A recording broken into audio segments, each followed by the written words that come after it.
इस बार जो है एकदम नेक टू नेक फाइट हो गई। विजय शर्मा, हिंदुत्व का एजेंडा आगे रहे, योगी आदित्यनाथ को मैदान में उतार दिया गया, लेकिन कांग्रेस की तरफ से भी लगातार एक टफ फाइट दी जा रही है। जी देखिए, पहले तो मैं राजीव जी को करेक्ट कर दूं कि कुमारी शैलजा सिरसा से जीती हैं, अंबाला से नहीं, अंबाला से मौलाना जी जीते हैं, तो ये थोड़ा सा चलो हो जाता है। दूसरा मैं बताता हूं कि हमारा हिंदुत्व नहीं, एक मिनट में जी राजीव, नहीं अंबाला सिरसा दोनों जगह से वो लड़ चुके हैं, ये आपने सही कहा, लेकिन जीता कांग्रेस नहीं है। जी जी जी जी। तो दूसरा मैं बताना चाहता हूं कि हमारा नारा ये नहीं है, हमारा नारा ये है हरियाणा एक, हरियाणवी एक। हमारा जातिवाद पे नहीं। अभी आपने रणदीप सुरजेवाला जी को सुना होगा, इससे पहले उन्होंने वोटरों को क्या बोला था? राक्षस, तुम राक्षस हो। कौन पार्टी बोल सकती है ऐसे? किसकी हिम्मत है? ये निरंकुश है, ये जनता को समझते नहीं है। ये राजे रजवाड़े होते थे ना, वही प्रवृत्ति इनकी अभी तक है। दूसरा इन्होंने बोला, अभी रणदीप सुरजेवाला जी ने कितना गैर जिम्मेदाराना, मैं तो बहुत भर्त्सना करता हूं, कांग्रेस पार्टी से मांग करता हूं कि उनके खिलाफ एक्शन ले, कि सारे ब्राह्मणों को मारना पड़ेगा। भाई फिर तो आप मेरे को भी मार दीजिए, मैं भी ब्राह्मण हूं। तो इस तरह के इनके बयान आ रहे हैं। कुमारी शैलजा का आपने देखा ही होगा, दर्द बार बार छलक रहा है, फूट रहा है, उनकी कोई सुनने वाला नहीं है।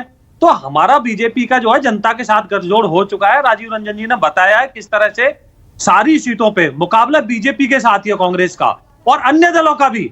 बीजेपी वर्सेस ऑल है, कहीं भी आप चले जाइए। और आपने देखा होगा जेजेपी का भी एक कैंडिडेट हमारे पृथला से थे, जो वो बैठ गए। आम आदमी पार्टी के प्रवेश मेहता जी थे, यहां से विधानसभा 89 से, वो बीजेपी के हक में बैठ गए।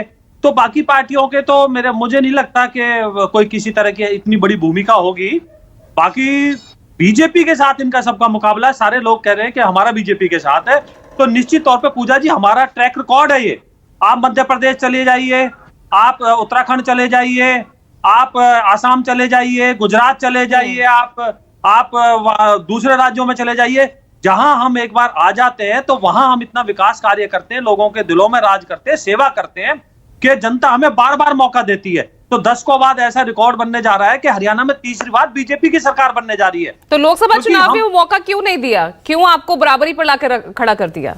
पूजा जी वो तो आपको पता है, मैं कई बार टीवी चैनल पे कह चुका कि इन्होंने वो किताब संविधान की लेकर झूठा नैरेटिव बनाने की कोशिश की थी कि बीजेपी आएगी तो संविधान बदल देगी, जबकि हमारे प्रधानमंत्री यशस्वी जो नरेंद्र मोदी जी हैं, उन्होंने कहा था कि बाबा साहब भी अब आ जाए तो संविधान को कोई नहीं बदल सकता। लेकिन इन्होंने थोड़ा झूठा जो नैरेटिव चलाया, वो काट की एक बार चढ़ती है, बार बार थोड़ी चढ़ती है। अब तो आपके सामने कैसे ये व्यवहार कर रहे हैं। दीपेंद्र जी ना एक बार नाम लेते हैं, ना उनके पिताश्री जो भूपेंद्र जी नाम लेते हैं, शैलजा जी हमारी कोई है, वो तो कहते हैं भूपेंद्र सिंह हुड्डा जी के नेतृत्व में। वो तो सोनिया जी को भी नकार चुके हैं। रणदीप सुरजेवाला का ब्राह्मण कार्ड को लेकर दिया गया बयान अब आपको खलता है, लेकिन जब योगी आदित्यनाथ राम और रोम उसके अंतर को यहाँ दिखाते हैं तो वो आपको बुरा नहीं लगता? और बिल्कुल, राम हमारे रमे हुए हैं, राम रामेति रमो नमो। राम तो कन कन में बसे हुए हैं, रोम कहां बसा हुआ है? रोम तो इटली में है।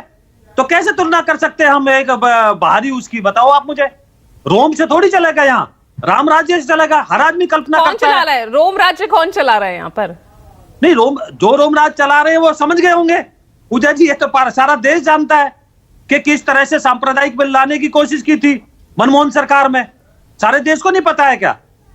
तो सारे देश को नहीं पता है कि राजीव गांधी जी ने कहा था कि गिरजाघरों से सरकार चलेगी?